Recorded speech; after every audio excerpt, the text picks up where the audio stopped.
இந்த சேனலில் பதிவேற்றப்படும் கதை அனைத்தும் கற்பனை கதையே. யார் மனதையும் புண்படுத்தும் நோக்கத்தோடு இதில் பயன்படுத்தும் பெயர், கதாபாத்திரங்கள் யாரையும் குறிப்பிடுவதல்ல. எல்லா திருடர்களும் கெட்டவங்க இல்ல. சில திருடர்கள் நம்ம லைஃப்ல இருக்கிற பெரிய கெட்டதையே திருடிடுவாங்க. இந்த கதை ஒரு சாதாரண திருடன் இல்ல, ஒரு தந்திரமுள்ள திருடனோட உண்மையான கதை. மழை பெய்து கொண்டிருந்த அந்த இரவு கிராமம் முழுக்க இருட்டாக இருந்தது. மின்னல் வானத்தை பிளந்தது போல ஒளி வீசி மறைந்தது. அந்த இருளில் கிராமத்தின் ஓரத்தில் இருந்த பழைய குடிசையில் ஒரு குழந்தை பிறந்தது. மழையின் சத்தத்தை கடந்து அந்த குழந்தையின் அழுகை கேட்கப்பட்டது. அந்த அழுகை சாதாரண குழந்தையின் சத்தமல்ல, எதிர்காலத்தில் ஒரு நிழலாக நகரப்போகும் மனிதனின் முதல் அறிவிப்பு. அந்த குழந்தைக்கு சாமர்த்தியம் என்று பெயர் வைத்தார்கள். காரணம் ஒன்றுதான், அவன் கண்களில் இருந்த ஒளி. பிறந்த சில மாதங்களிலேயே அவன் பார்வை வேறுபட்டது.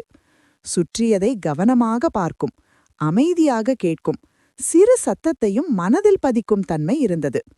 மற்ற குழந்தைகள் விளையாடும்போது அவன் கவனித்துக் கொண்டிருப்பான். மக்கள் பேசும் வார்த்தைகள், அவர்களின் முகபாவனை, யாருக்கு என்ன பலவீனம் அவன் சிறு வயதிலேயே புரிந்து கொள்ள ஆரம்பித்தான். அவனுடைய அப்பா சுப்பையா சாதாரண கூலி தொழிலாளி. தினமும் உழைத்து சம்பாதிப்பது அன்றைய உணவுக்கே போதுமானது. அம்மா மல்லிகா வீட்டு வேலை செய்து குடும்பத்தை தாங்கிக் கொண்டிருந்தாள். வறுமை இருந்தாலும் அன்பு குறையவில்லை. ஆனால் வாழ்க்கை எல்லோரிடமும் சமமாக நடப்பதில்லை. ஒரு மாலை மின்சார கம்பியில் ஏற்பட்ட விபத்தில் சுப்பையா உயிரிழந்தார். அந்த நாள் சாமர்த்தியத்தின் வாழ்க்கையை முற்றிலும் மாற்றியது. வீட்டிலிருந்த சிரிப்பு நின்றது. அம்மாவின் கண்களில் கண்ணீர் நிரந்தரமானது. பசி கதவை தட்ட ஆரம்பித்தது. சில நாட்களில் அம்மா உடல்நலக் குறைவால் படுக்கையில் விழுந்தாள். மருந்து வாங்க பணமில்லை. அக்கம் பக்கத்தினர் உதவி அளிக்க முடியவில்லை. அப்போதுதான் சாமர்த்தியத்தின் உள்ளே ஒரு முடிவு உருவானது. நான் ஏதாவது செய்யணும். அவன் அந்த இரவு கிராமத்தின் பெரிய பணக்காரரின் வீட்டுக்கு சென்றான். அந்த மனிதன் நாகப்பன். வட்டிக்கு பணம் கொடுத்து ஏழைகளின் நிலத்தை அபகரிப்பவன். பலரின் கண்ணீரில் வளர்ந்தவன். சாமர்த்தியம் அவன் வீட்டை பல நாட்களாக கவனித்திருந்தான். காவலன் எப்போது தூங்குவான், நாய் எப்போது அமைதியாகும், வீட்டில் யார் எங்கு உறங்குவார்கள், அனைத்தும் அவனுக்கு தெரியும். அந்த இரவு அவன் கதவை உடைக்கவில்லை, ஜன்னலை உடைக்கவில்லை. மெல்ல நுழைந்தான். நாய்க்கு உணவு கொடுத்து அதை அமைதியாக்கினான். அலமாரியை திறந்து பார்த்தான். பணம் இருந்தது. ஆனால் அவன் எவ்வளவு வேண்டுமோ அவ்வளவு மட்டுமே எடுத்தான். ஒரு காசு கூட அதிகமாக இல்லை. அவன் திருடன்தான், ஆனால் அவன் மனசாட்சிக்கு எதிராக செயல்படவில்லை. அந்த பணத்தால் அம்மா குணமானாள். ஆனால் அந்த இரவு சாமர்த்தியத்தின் மனதில் ஒரு புதிய எண்ணம் பிறந்தது. திருடுறது தவறு, ஆனா அநியாயமா சேர்த்த பணத்தை எடுத்தா அது நியாயமா என்ற கேள்வி அவனை விடவில்லை. அதன் பிறகு அவன் சாதாரண திருடன் இல்லை.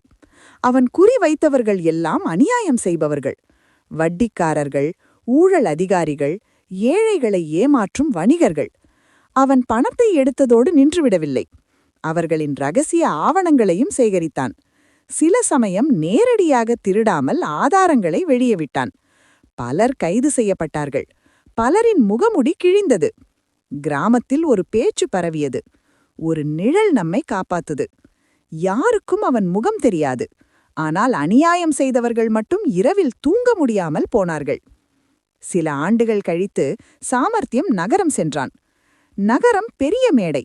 இங்கே அநியாயம் பெரிய அளவில் நடந்தது. அரசியல், தொழில், அதிகாரம் அனைத்திலும் ஊழல்.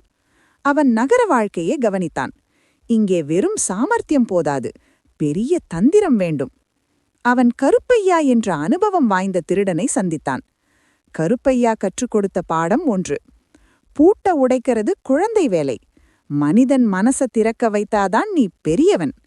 இந்த பாடம் சாமர்த்தியத்தின் ஆயுதமாக மாறியது. ஒரு பெரிய அமைச்சர் ஏழைகளுக்கான நிதியை தனிப்பட்ட கணக்கில் மாற்றி வைத்திருந்தார்.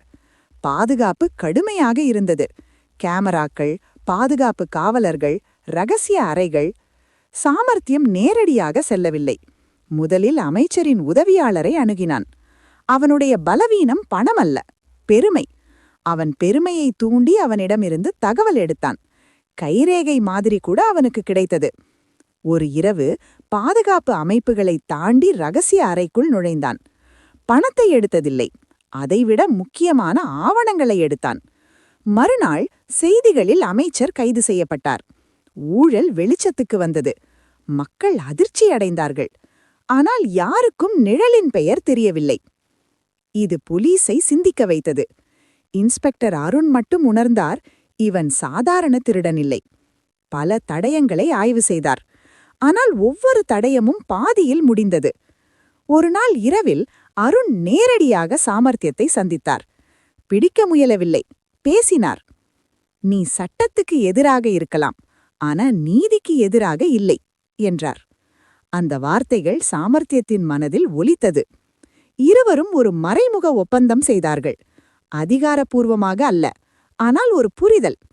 அதன்பின் சாமர்த்தியம் இன்னும் நிழலாக மாறினான். தகவல்கள் அருணிடம் மறைமுகமாக சென்றன. பெரிய குற்றவாளிகள் சிக்கினர், ஆனால் யாரும் அவனை பார்த்ததில்லை. ஒருநாள் நாட்டை முழுவதும் பாதிக்கும் அளவுக்கு பெரிய தொழிலதிபரின் மோசடி வெளிவந்தது. அந்த மனிதன் அரசியல்வாதிகளையும் கட்டுப்படுத்தும் சக்தி கொண்டவன். அவனை தொட யாருக்கும் தைரியமில்லை. சாமர்த்தியம் நேரடியாக எதிர்கொள்ளவில்லை. அவனுடைய பேராசையை ஆயுதமாக பயன்படுத்தினான். ஒரு போலி முதலீட்டு திட்டத்தை உருவாக்கினான். அதில் அவனை ஈர்த்தான். அவன் கையெழுத்து போட்ட ஆவணங்கள் பின்னர் அவனுக்கு சிக்கலாக மாறின.